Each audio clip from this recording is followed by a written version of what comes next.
Hello and welcome to another episode with the Toronto Dog Whisperer, the channel that helps you help your dog. In today's video, we're going to be taking a look at part 2 of my leadership talk that I gave to the Rotary Club of Toronto Skyline, in which I took a look at how working with your dog can help make you a better leader. But before we get to it, I just want to say a big, huge thanks to everybody who subscribed, everybody who liked my videos, and who commented on it. It makes a huge difference. Let's get to the question and answer portion of the video where I address some of the questions concerning everything from separation anxiety to dog racism. Don't judge me by my question. My leadership stance. So I've got a dog. Yeah. And one issue I always have is that he's a little Shih Tzu. Okay. And he goes after big dogs, like massive dogs, 10 times his size. Sure, yeah. Just goes and tries to attack them. With small Yep. dogs, he's fine. I mean, is it me or is it the dog?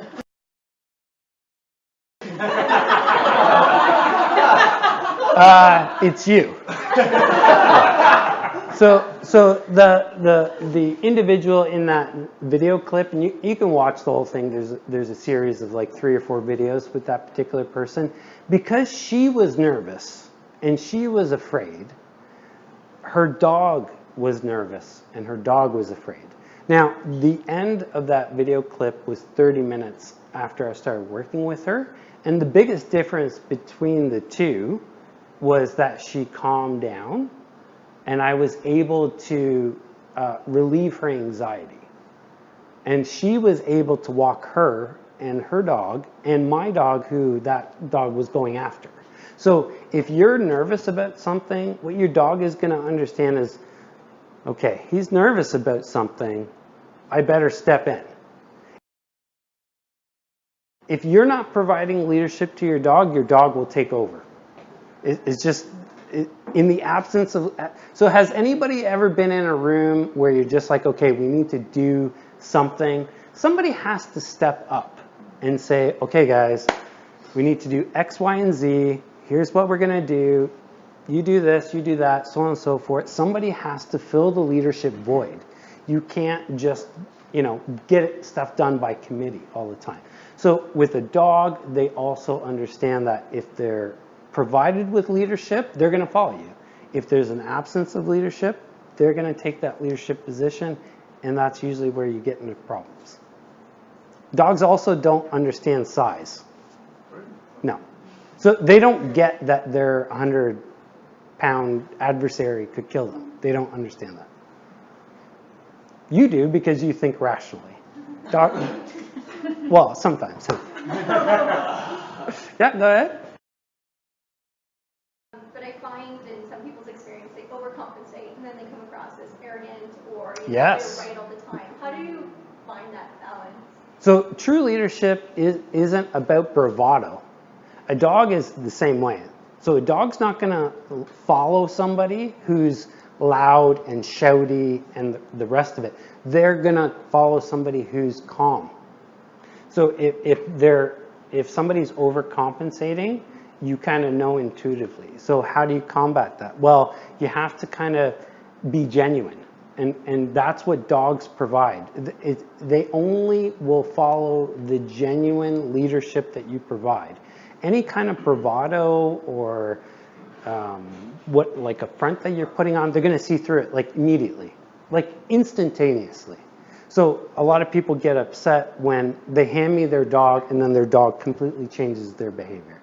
And they're like, well, why is my dog not doing the same kind of thing with you that they do with me? And the difference is that I'm completely calm. So there's nothing I'm afraid of. There isn't anything I'm nervous about, even if the dog makes a mistake. So what happens, Mark, what happens when your team makes a mistake? What do? How do you react? Ideally, calmly get to the bottom of it, but the truth is sometimes if it's a big mistake, you can snap, you can shout and whatever. Ideally, you like to take it very calmly and rationalize and get through, but you definitely react to it. You do react. So, and that's where the self-awareness comes into place, right? Because being self-aware isn't saying I'm going to shut off my emotions. That's a psychopath, by the way, if you're completely emotionless. So humans are emotional beings. I don't think about being happy and then I'm happy, or think about being afraid and then I'm afraid. Your subconscious, so Mark's right. So you do react and you might get upset, and where that self-awareness comes into play is that you say, hold on a sec, I'm a little pissed off, all right? Something just happened, shit just blew up. I got to edit that out. Right? This is not good. But a self-aware person recognizes that they're upset. So instead of me dealing with, giving somebody some negative feedback, I just say, look, I just need a minute. Let me collect myself.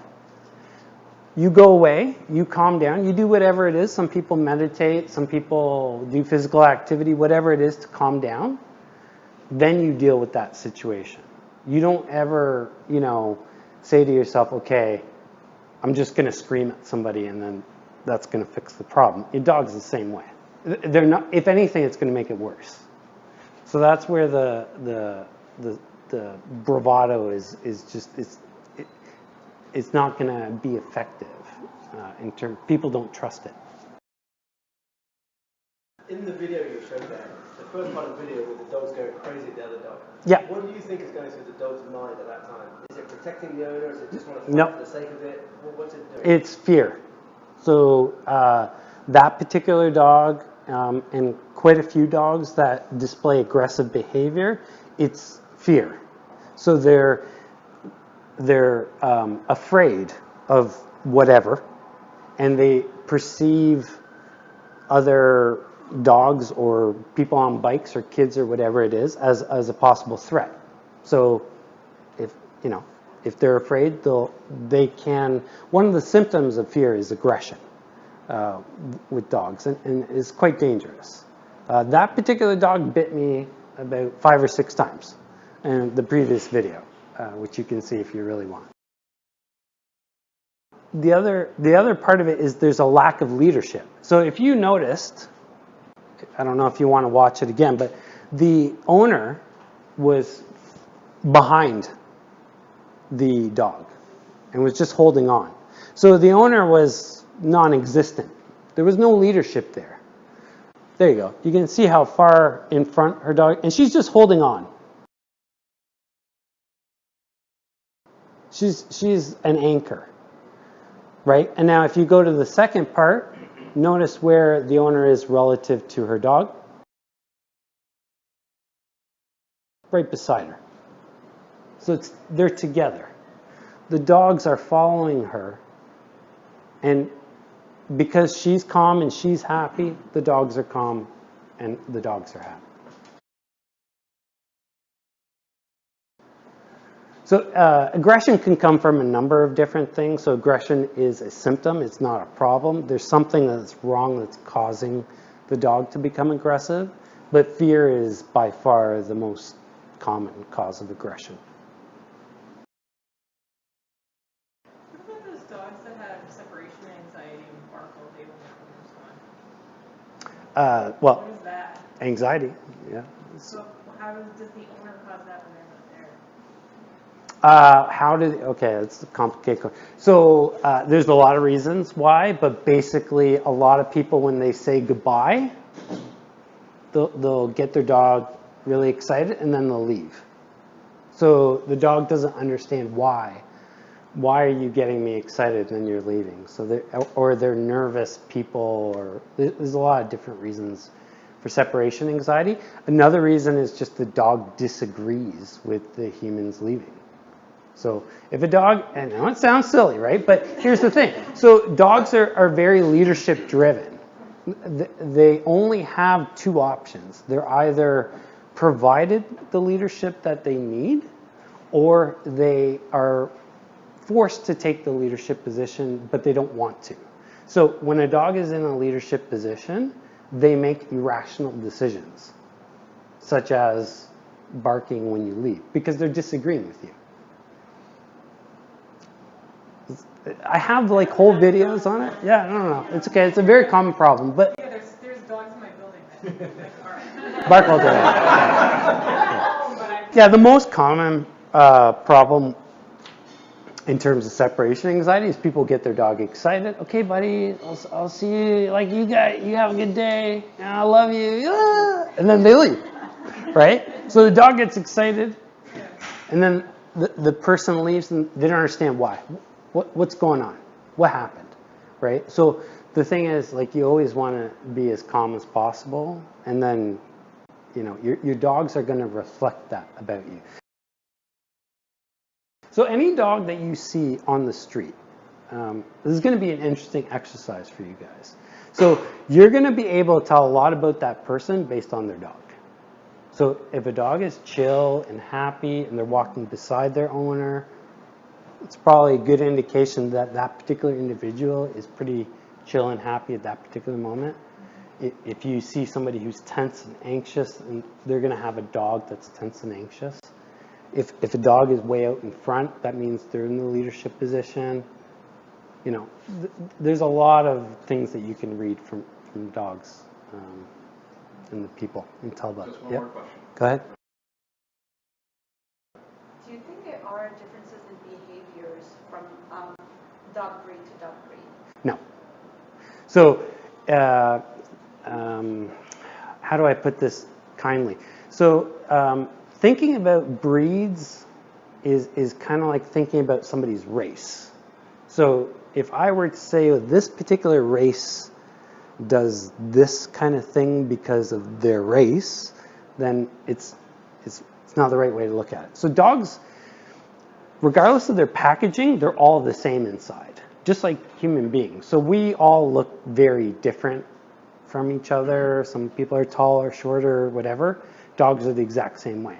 So regardless of how they look inside, they're all the same. They're all genetically the same. They're all dogs.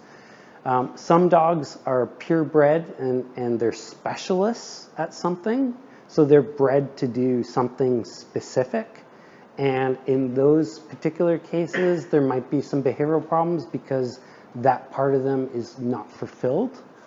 But that's about it that you can attribute to breed. Well, thank you very much. Well, thank you guys. That's it, guys. Thanks so much for watching. If you liked this video, smash that like button. If you have any questions or need some help with your dog, leave a comment below and I'd be more than happy to help out. Till next time, if you love your dog, take them for a walk.